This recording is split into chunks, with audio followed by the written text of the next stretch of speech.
Hello, my name is Marjorie Fryman, and I am a former Select Board member here to introduce Article 17, the Wellesley Town Hall Interior Renovation Project. I will review with you the Select Board's goals for the project and then turn the presentation over to Mr. David Grissino, Chair of the Permanent Building Committee. It is hard to overstate the importance with which the Select Board considers this project. Town Hall is the iconic town building and is listed on the National Register. The last major renovation work to the building was done 36 years ago, and most of the building systems are beyond their useful life. There are several other major deficiencies, which Mr. Grissino will detail for you in his upcoming presentation. Among the project goals included to analyze and embrace the building's structure and unique window design when considering the building's future, to organize and create clear and effective wayfinding for the public, to design spaces appropriate to their use by both staff and the public, to improve and increase meeting venues for town boards and committees, and to execute the design in an efficient and cost-effective manner. I now turn the presentation over to David Grissino, Chair of the Permanent Building Committee. Thank you, Marjorie, for that overview and introduction. Hello, everyone. And on behalf of the PBC, I'm excited to share some of the details about this project with you. I'll first start by saying that many of the things, the goals that Marjorie just described, are the kinds of things that we have been systematically addressing throughout a range of projects over the years as we march through all the town's assets to deal with deferred maintenance and improvements to them. But Town Hall is very unique. Marjorie used the word iconic, and it is just that. And because of that, there are a number of things that are very unique to this project and this process that we wanted to outline with you. A big part of what we're really struggling with here is the length of time since the last modernization of this building, stretching back to 2013, when at nearly 30 years old at that time, the building systems were at their end of useful life. We had significant changes in the way we used the building, both during the daytime and the evenings. So it really was the time for us to look at the building anew as part of that larger program, but also with very specific needs because of the building's infrastructure. Over the course of several years, those studies were done. There was a consensus about an approach that really consolidated in 2018 with a visioning and space utilization program that gave us a good sense of the aspirations for the project. At that time, it also included an annex located near the MLP that was meant to address the wide range of desires and outcomes from those studies over the course of several years. In 2019, that study was completed and there was a plan to begin to move forward. There were several questions about it that were yet to be answered, but then early 2020 hit, and I think there was a significant pause for us to reevaluate the project, understand the way that it would work with the town as conditions were making themselves known.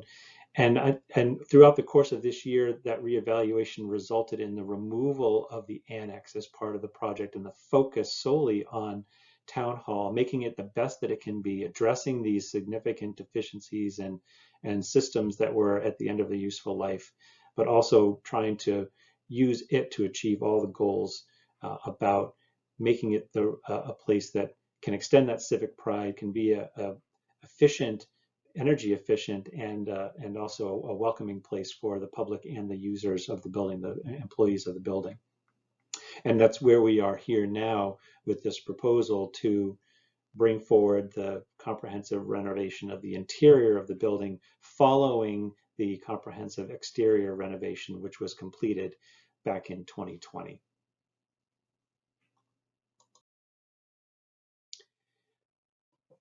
This project really is about stewardship, and yes, it's on the National Historic Register. It is an important town asset. It's one that has huge symbolic value as opposed to an additional to functional value. Um, and the goal was really to work with all those historic spaces, not to do a historic restoration, but to modify the interior in ways that were bringing it up to the current codes, current standards, and of both energy efficiency, but also use to really reflect the way the buildings were being used. And the time really is now to do this project, due to some of the risks that we face if we don't act upon, particularly the infrastructure, the building systems that are creating issues with our use of the building. And I can share a few images about that in just a few minutes.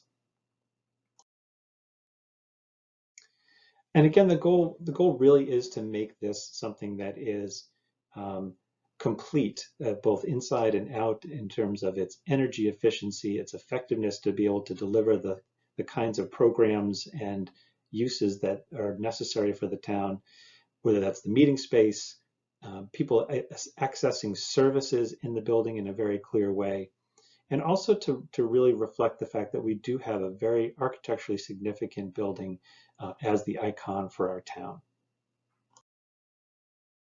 Now, some of those deficiencies that I've mentioned, those of you who have been to public meetings in person in the building know that both the Giuliani Room and the Great Hall, the two major meeting spaces, not the only ones, but the major ones, sometimes do present challenges to be able to effectively run meetings, whether it's the acoustics, the ability for audiovisual support, the size of the rooms, and the configuration of them, sometimes either working against being able to hold a proper meeting, or in the case of the Giuliani Room, having to pass through that room on your way to other spaces. It can be very disruptive, not only to meetings, but confusing to patrons who are coming into the building to access services.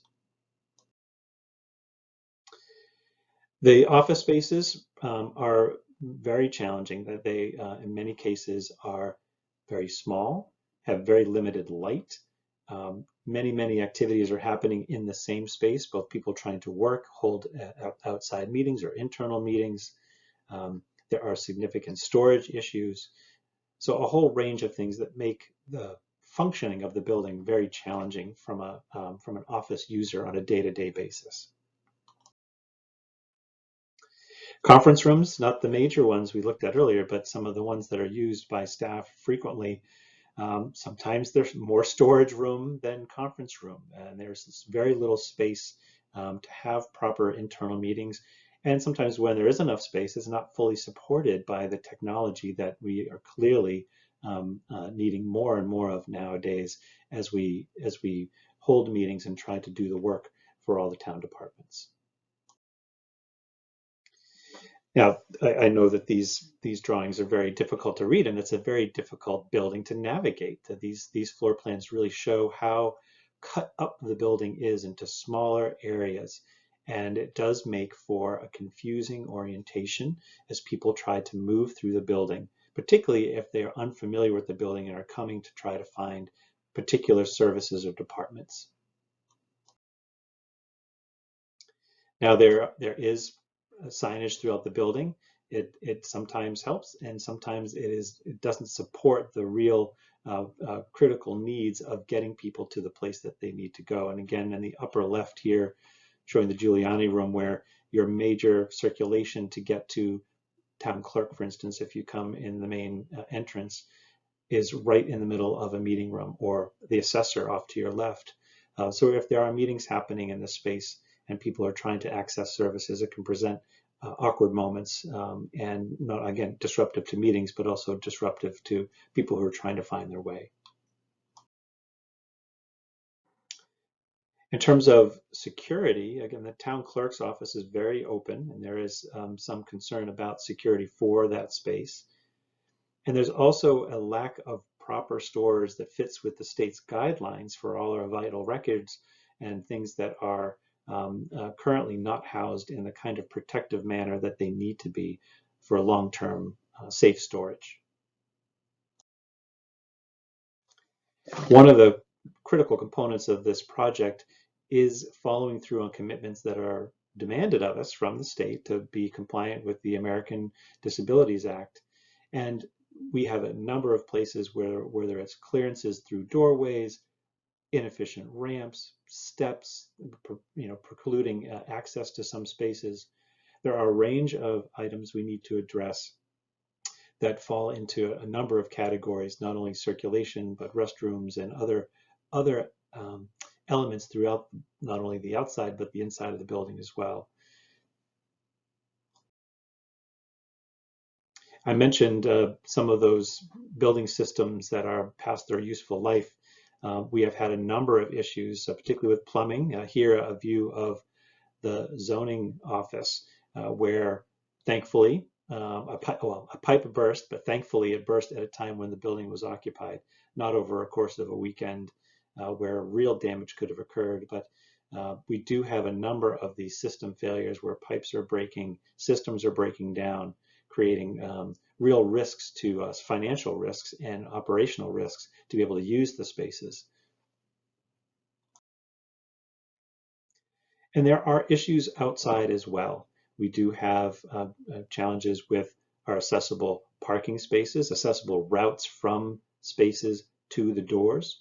And we do want to make sure that we can address these as part of the comprehensive upgrades to the building.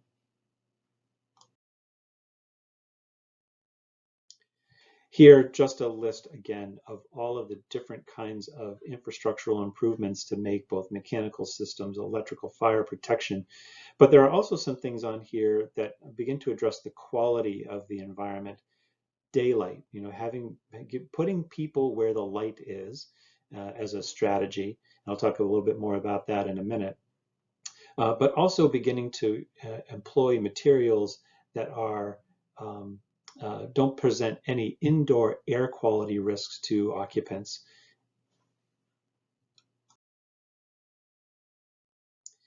And of course, one of the goals of the project is to continue to extend the town's commitment to sustainability. Simply improving all of these building systems will go a very long way because the advancements over the last 30 plus years will really help us to lower this energy use intensity that is talked about both for this project and others, but also to be able to look at a whole range of building systems that can help us control the amount of water we use, the amount of light we use.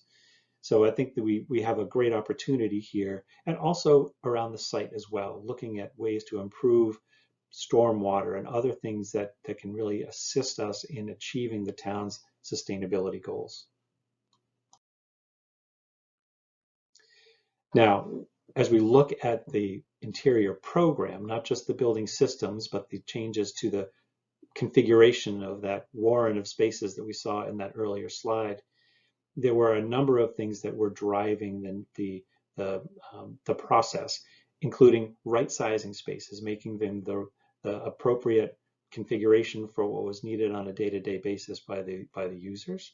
Yes, looking at those accessibility upgrades, but also creating some new spaces that reflect the way we work today. Touchdown spaces, not having every person who comes to town hall be assigned a specific desk or a cubicle or office, but have flexibility for those people who come in for a short amount of time and having shared space so that multiple staff members can use the same space because they're not in the building at the same time. And here on this list, again, a reference to that fire-rated vault to meet our state requirements for our long-term storage needs. And I'll talk a little bit more about circulation too, because that one is really critical because the buildings were built at different times, very slightly different times, but the original library and the town hall extension of that do have some challenges because the floors don't always align. All of this work of reconfiguring the interiors really does take stock in that historic character, that iconic National Historic Register building that we have, and use its bones as a starting point and wanting to make sure we don't do things that will compromise but only enhance that original character without restoring it. It's not talking about a restoration, which is quite a different animal. But this is about recognizing the bones of the building and using them to inform a strategy for how we proceed forward. Here are those bones. These are the masonry bearing walls of the building. Those things that are fixed. Everything else inside can have a lot more flexibility. So we wanted to not make any changes to that exterior. We just spent so much time fixing and getting to a point where it is now watertight and will last us quite a number of years. So this really just showing some of those fundamentals of what we have to work with. And these diagrams overlay on those bones a concept that I alluded to a little bit earlier, which is putting people where the light is. These were studies that were done by the architects to really show and highlight where spaces get natural light. They're higher quality spaces in terms of being able to limit the amount of artificial light we need to use in those spaces. They're nicer spaces to be in because you have a glimpse of the outdoors. And some of these light studies really helped affect where certain program elements were located, putting offices and meeting rooms where the light was, putting storage rooms, mechanical rooms, toilet rooms where the light wasn't. A very simple strategy, but one that was hugely informed by these studies that were done. And here back to circulation and building on the bones of the building. Those two dotted lines are the two main entries to the building, both facing the main parking lot and also facing the library across the street. And at their convergence, where there is an existing elevator to help navigate those changes in changes in floor level, is a new stairway that will help not only provide additional vertical circulation, but ability to navigate between those two different floors at two different levels. Here, a cutaway view that shows how some of this program distribution, locating people and programs where it makes sense. Pretty much everything on the left side of this image are public meeting rooms, the Great Room, the Giuliani Room, and other spaces, and everything off to the right in the old library, the original library building, primarily dedicated to office spaces. And here I'll just walk you quickly through the floor plan, starting at the roof level, where you can see in the center of this diagram a new stairway, but also some new mechanical spaces to address those infrastructure needs that we have to upgrade the building. As we move down to the third floor, here on the right side, seeing again those office spaces and some new conference spaces that are dedicated to those uses, so that we have appropriate sized spaces and those spaces that are filled with light centered around those large windows that look out. As we come down a level to the second floor, on the left side we see the great hall and a new conference room that is where the current IT services are, but a new conference room in that location, again taking advantage of natural light and being an extension of some of the other meeting spaces on that floor. And in the upper right of this image, showing the toilet cores, where we have to expand our restroom services. We're doing so in places where there is no natural light, a logical place to locate them. As we come down to the second floor, here again showing a number of our primary externally facing program uses and offices, the town clerk, the assessor's office, but also showing in the Giuliani room on the left side of this image, a strategy to begin to address the issue of passing through that functional room as you're moving from the main doors to the right towards some of these services by creating a vestibule and creating an enclosure in that room that is separated from the circulation.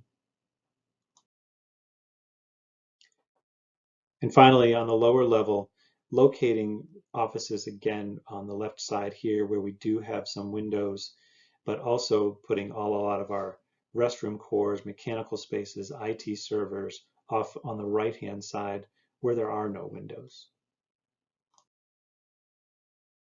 Now we also have opportunities on the site. again, I've mentioned the need for us to address accessible routes to the building. And in addition to the one existing one that is comes in on the upper portion of this image, we also will be proposing a new accessible entrance on the library side of the building, so that we can have both increased efficiency and a greater accessibility into the building for all patrons.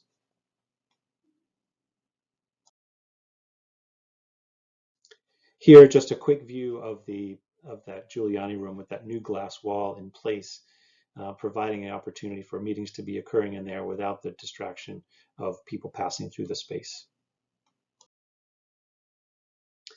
And here, a view of that accessible entrance now into the original library structure, with a ramp off to the right side, to the right of those stairs, and really making a much more grand and appropriate entrance into that section of the building.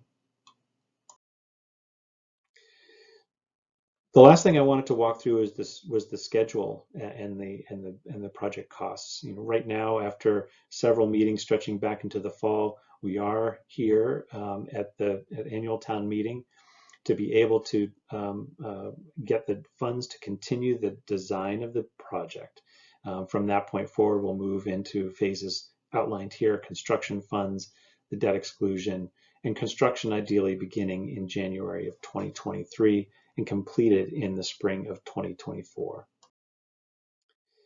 The total cost for the design phase that we're seeking is just north of $1.8 million. The bulk of that is in the professional services for the architects and engineers.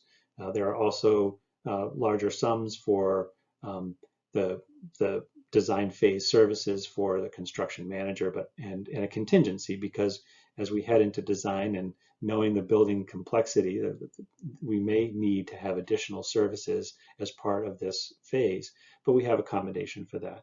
But again, the bulk of this is really in the professional services to take these concepts, and they are still just concepts, and to be able to flesh them out, make them work to the maximum efficiency, design the best systems, the best layout, and ideally bring us to a point where we can move the project forward to construction. With that, I will stop my presentation. Marjorie and I greatly look forward to answering your questions at town meeting. Thank you very much.